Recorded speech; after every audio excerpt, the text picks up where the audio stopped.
버림받은 왕이라는 제목으로 사무엘상 15장 20절에서 31절까지 중심으로 하나님의 말씀을 전하겠습니다. 설교 끝에 함께 기도하는 시간이 있어서 먼저 기도 제목을 드리는 의미로 먼저 말씀을 드리겠습니다. 우리 박 교수는 어르신이 또 금요일날 예배원에 인도원에 있는 예배원에 입원하셨습니다. 자꾸 예전에도 큰 수술 받으셔가지고 이 내장 쪽이 좋지 않았는데 지금 아마 자꾸 협착이 일어나서 장이 묻고 하는 일이 있어서 기도해 주시기 바라고. 엄순한 어르신은 아침에 통화했는데 일어나지를 못해서 어제 그제 계속 자기가 본인이 교회 가게 해달라고 기도했는데 안 됐다 그러면서 울면서 이렇게 이야기를 하셔서 제가 전화로 기도를 해 드렸습니다. 이런 부분을 생각하시면서 이따가 설교 후에 합심하여 기도할 때에 여러분이 기도로 동참해 주시길 바랍니다. 오늘 본문 말씀에서 이스라엘 초대 왕이었던 사울이 하나님께 버림받는 장면이 오늘 나옵니다. 그럼 왜 그렇게 버림받는 왕으로 끝날 수밖에 없었을까? 오늘 본문의 말씀을 통하여 사울을 반면교사로 삼아 우리들은 다른 길로 가는 모두가 되어야 할 것입니다. 앞에 15장 1절에 보면 사무엘 선지자가 사울에게 하나님의 명령을 전하는 말이 나옵니다. 이제 왕은 여호와의 말씀을 들으소서. 15장 1절에 그랬습니다. 여기서 이제 왕은 그때 이제라는 단어는 히브리어 베아타라고 하는 단어인데 이 단어는 어떨 때 쓰냐면 이제까지는 듣지 않았더라도 이번부터는 들어야 한다, 이런 의미입니다. 이 지난번에는 잘못했는데 다시 한번 기회를 줄 테니까 이번에는 제대로 하라 하는 뜻이 의미가 담겨있을 때 베아타라고 하는 단어를 씁니다. 이제 다시 한번 기회를 줄 테니까 사울아, 하나님의 말씀을 듣고 하나님 말씀하시는 대로 그대로 해야 된다. 사무엘 선지자 이렇게 말하는 것입니다. 이것은 어떤 내용을 상기시키냐면 사무엘상 앞에 13장에 가서 보면 블레셋과의 전쟁하는 장면이 나오죠. 그 당시에 블레셋과 전쟁을 할 때 전장으로 출발하기 전에는 보통 하나님께 번제로 제사를 먼저 드리고 출발하게 되었습니다. 그런데 기다리는 사무엘 선지자는 더디오죠. 백성들은 동요되죠. 적군은 몰려온다고 그러죠. 그런데 그렇게 급하다 판단한 사울이 직접 제사 드리는 일을 했다는 것입니다. 그런데 이것은 월권인 거예요. 아무리 왕이라 해도 제사장의 일을 자기가 함부로 감당할 수 없는 것입니다. 이 말씀을 지금 사무엘을 통해서 말씀하시는 거예요. 이제 이번에는 다시 기회를 줄 테니까 사울, 내가 아무리 왕이라 할지라도 무엇이든 마음대로 할 수 있다고 생각하지 말고 자기의 자리를 겸손하게 주님의 도우심을 구하면서 자기 자리를 잘 감당해야 된다, 이 말씀을 주는 겁니다. 사람이요, 아무리 잘 나가고 능력이 있다 할지라도 자기 자리를 잘 잡고 사는 사람, 자기의 능력을 과대평가하지 않고 자기 울타리를 넘지 않는 것이 중요합니다.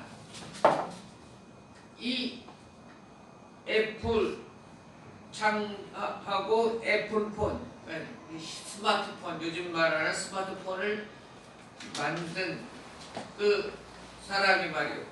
그 일이 뭐지? 예?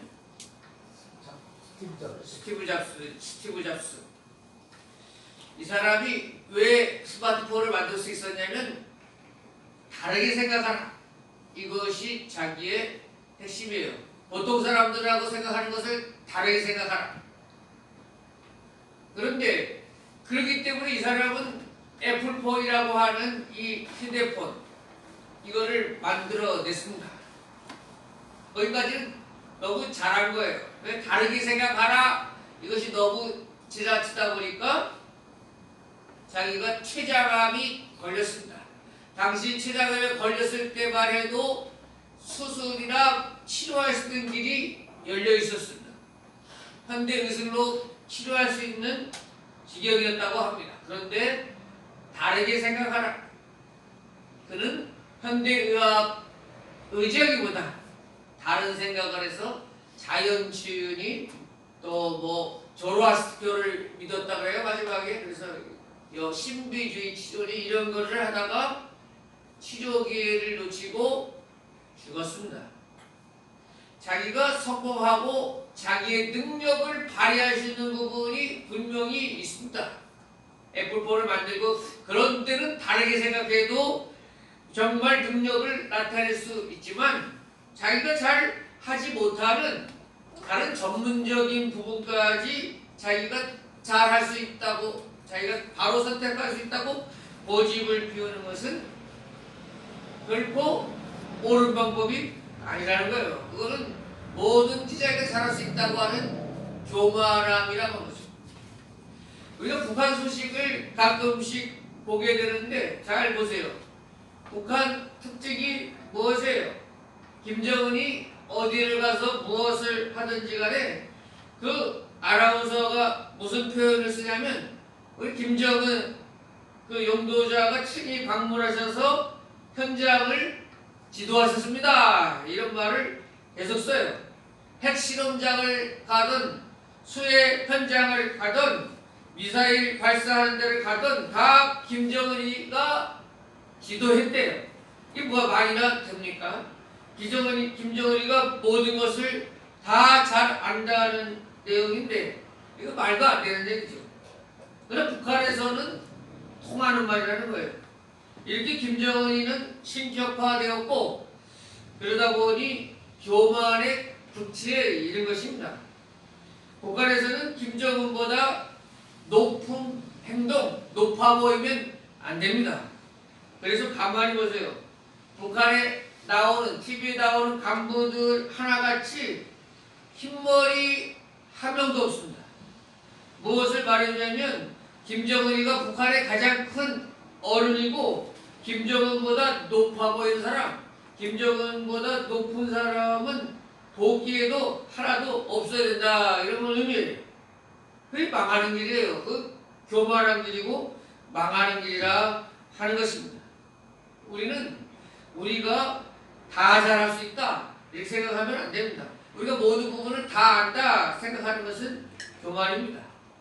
교회 직분이든 직장생활이든 자기의 생활 영역에서 자기가 잘 할 수 있는 부분, 자기 영역을 잘 지키고 자기 분수를 잘 알고 자기가 잘 모르는 부분은 겸손하게 행할 줄 아는 사람이 되어야 하는 것입니다. 오늘 본문에서 하나님께서 다시 사울에게 주신 명령이 뭐예요? 이 아말렉 족속을 치되 그들의 모든 소유를 남기지 말고 진멸하라. 남녀와 소아와 젖먹는 아이와 의양과 낙타와 나귀를 죽이라. 이것이 하나님의 두 번째 명령이에요. 자, 이 진멸이라는 단어를 헤렘이라고 합니다. 히브리어로 헤렘. 헤렘은 어느 때 등장했었냐면 이스라엘 조상들이 애굽을 탈출하여 가나안 땅에 진입할 때 하나님께서 명령했던 내용이 바로 헤렘이에요. 가나안 땅에 있는 이방 백성들을 깨끗하게 다 몰아내라. 이 헤렘이 이 지금 아말렉 전쟁에도 적용되고 있는 거예요. 거기에 모든 짐승이까지 다 죽이라 이 말씀을 하십니다. 자, 생각해 보세요. 일부 학자들이나 불신자들이 이런 부분에 대해서 반기를 듭니다. 왜 하나님은 너무하신다. 왜 남자들만 죽이면 되지 여자들, 아이들, 가축들까지 다 죽여야 하시는가? 하나님은 참 도덕적으로나 윤리적으로도 받아들일 수 없다. 하나님은 너무 잔인한 분이시다. 이렇게 철학자들이나 무신론자 중에 주장을 펴는 사람들이 있습니다. 그러나 여기에는 뜻이 있는 겁니다. 먼저는 아말렉의 제거는 그들이 과거에 저질렀던 이스라엘을 향한 악행의 심판입니다.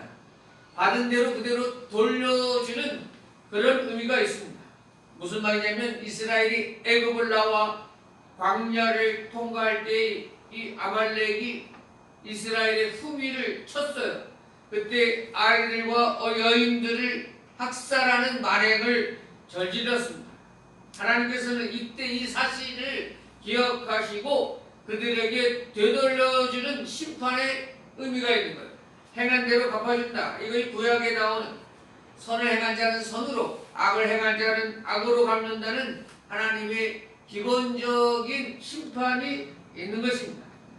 그러나 그것만 가지고는 진멸하는 명령을 다 설명하기는 힘들죠.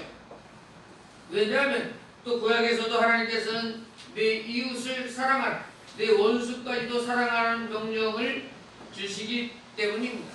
그래서 단순히 보복한다는 의미의 진멸보다도 또 다른 단계의 의미가 있습니다. 바로 헤렘의 근본 목적은 모든 것을 하나님이 행하셨으므로 하나님께로 되돌려 놓는다. 이런 의미가 있습니다. 이 아말렉과의 전쟁은 처음부터 구상부터 수행까지 철저하게 하나님의 전쟁이었고 흠없는 전쟁을 남김없이 불태워드리는 번제처럼 이 헤렘은 온전히 하나님 앞에 바치는 전쟁이 되어야 된다. 거룩한 낭비, 여기에서 뭐 효율적이다, 경제적이다, 나중에 정치적이다, 경제적인 부분 다 계산하지 말고 하나님께서 행하셨으므로 하나님께 온전히 되돌려 놓아야 된다. 이것이 바로 진멸하라, 헤멜의 의미가 있는 것입니다. 오늘 20에서 21절에서 사울이 무엇이라고 말하냐면 자기는 하나님의 목소리를 청족했다는 거예요. 그래서 아말렉 왕 아각을 끌어왔고 아말렉 사람들을 진멸했다는 거예요. 하나님 말씀대로. 그런데 다만 그 멸할 것 중에서 가장 좋은 것으로 길갈까지 끌어왔는데 그것은 하나님께 제사 드리려고 양과 소를 남겨놓았을 뿐이다. 이렇게 말해요. 무엇입니까? 사울 자기는 하나님의 명령대로 다 행해고 진멸했다는 거예요. 남겨놓은 것은 자기 때문이 아니고 다 하나님을 위해서라는 거예요.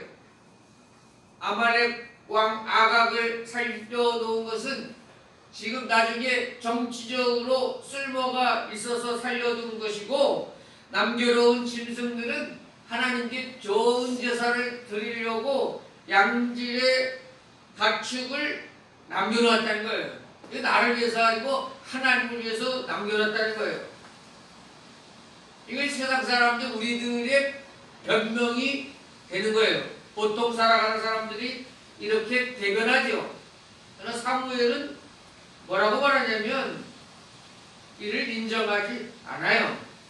하나님께서 언제 그런 제사를 더 기뻐하시느냐? 22절 여호와께서 번제와 다른 제사를 그의 목소리를 청종하는 것을 좋아하신 같이 좋아하시겠나이까?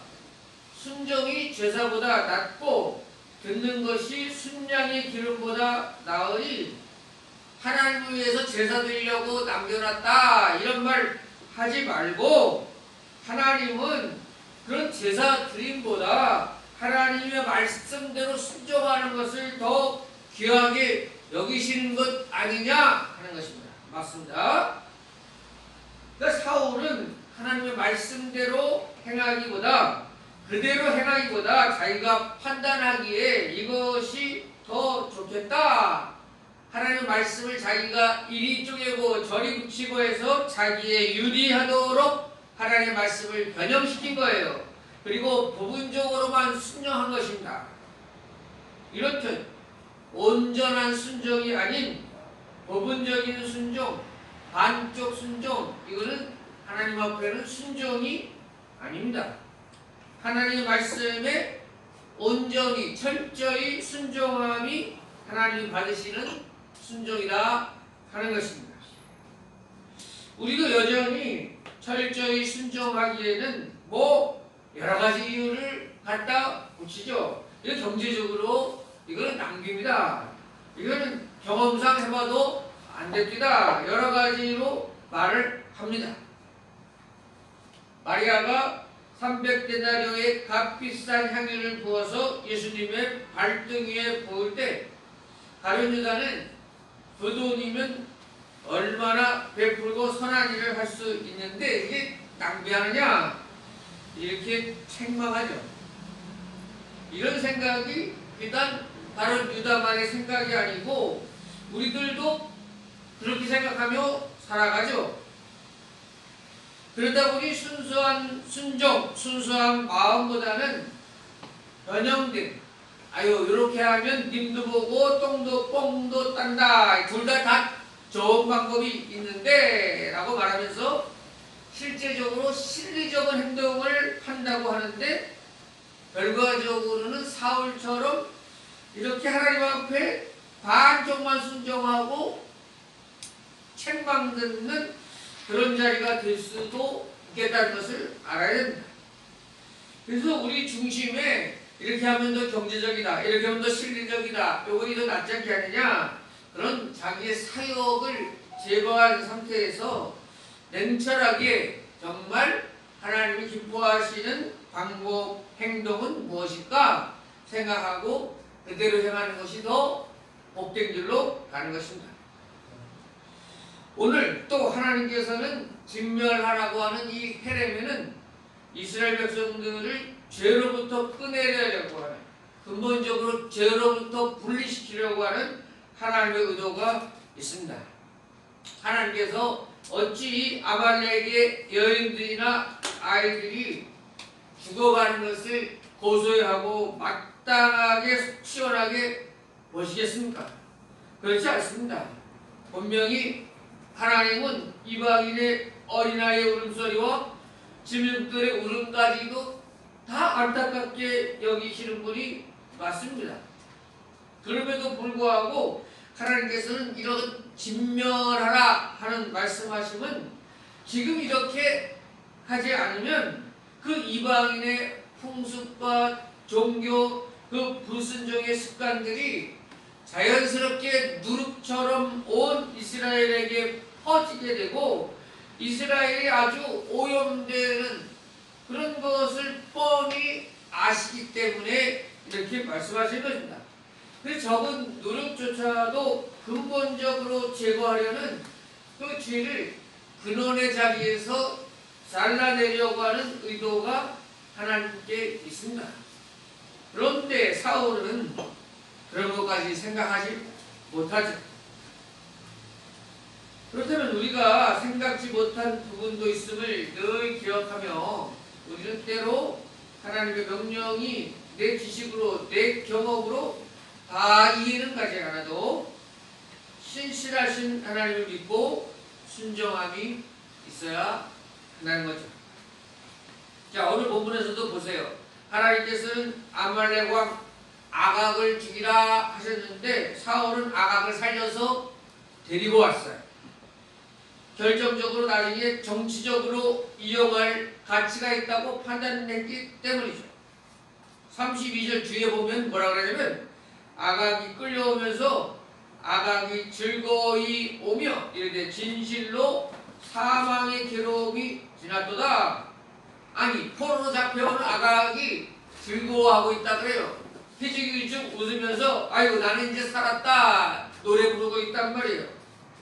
이렇게 확실히 끌어내야 될 때 끊지 못해서 역사를 보니 훗날 다윗이 출정하여서 싸워야 되는데 바로 이 살려는 아말렉인들을 대적해야 됐고, 그로부터 수백 년이 더 지나서 바벨론 페르시아 정복하에 에스더서에 보면 이 하만, 온 이스라엘을 죽이려고 했던 하만이 바로 아각의 후손이었다 하는 것을 우리 기억해야 돼요.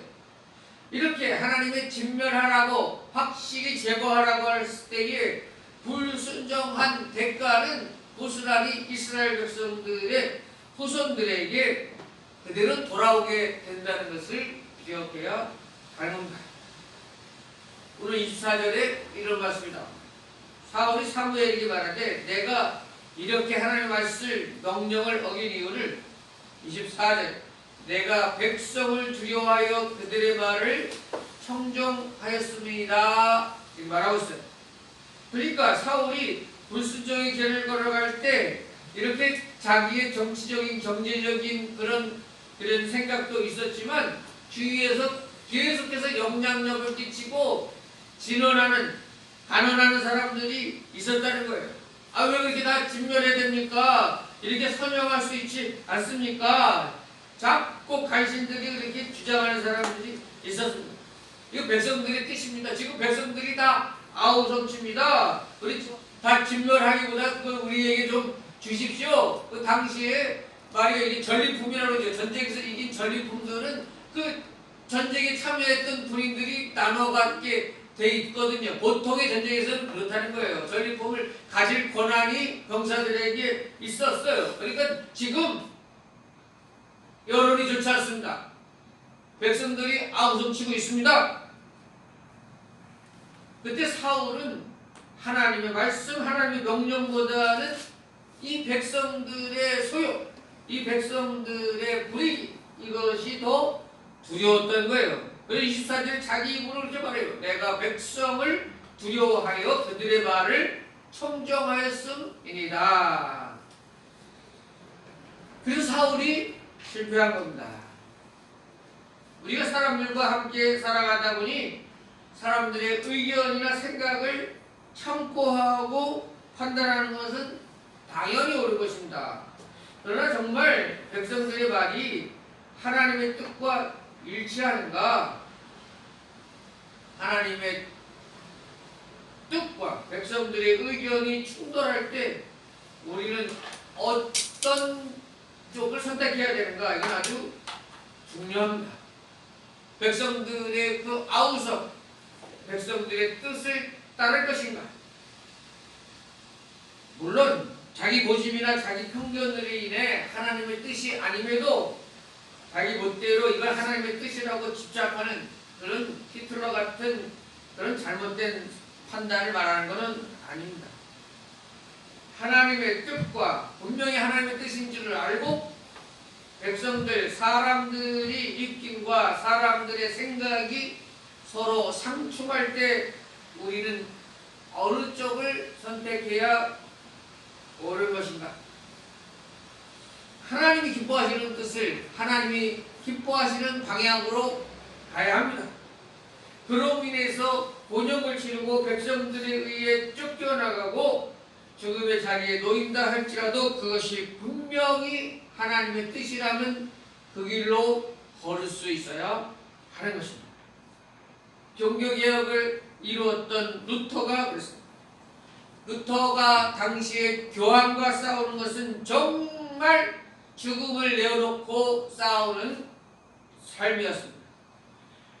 당시 가톨릭 교회는 로마 황제까지도 무릎을 꿇게 할 정도로 권세와 능력이 막강했습니다. 가톨릭과 교황에 대항하는 것은 불 속에 뛰어드는 일과 마찬가지였습니다. 그러나 루터는 그 반대의 길로 갔습니다. 종교개혁의 길로 갔습니다. 그것이 하나님의 뜻이라고 확실했습니다. 가면서도 너무 힘들 때 부른 찬송이 내주는 강한 성이요 방패와 병기 되시니 주님께 늘 찬양 부르고 주님 저에게 힘을 주시옵소서 늘 기도하며 그 길을 갔습니다. 그 그가 편한 길, 그저 교황에 순종하고 살았다면 자기가 사는 동안에는 그냥 편하게 먹고 살다가 죽었겠죠. 그러나 종교개혁은 이루어지지 않았을 것입니다. 자, 오늘 말씀을 마칩니다. 결코 사울은 개인적인 약탈이나 일탈, 파렴치한 범죄로 몰락한 사람이 아닙니다.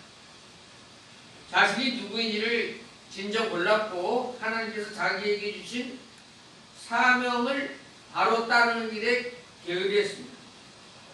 자신의 지위와 권력에 취해서 오만해졌고 자신의 직무에 태만했고 자신을 속이고 남들을 속이는 기만의 죄를 범한 것입니다.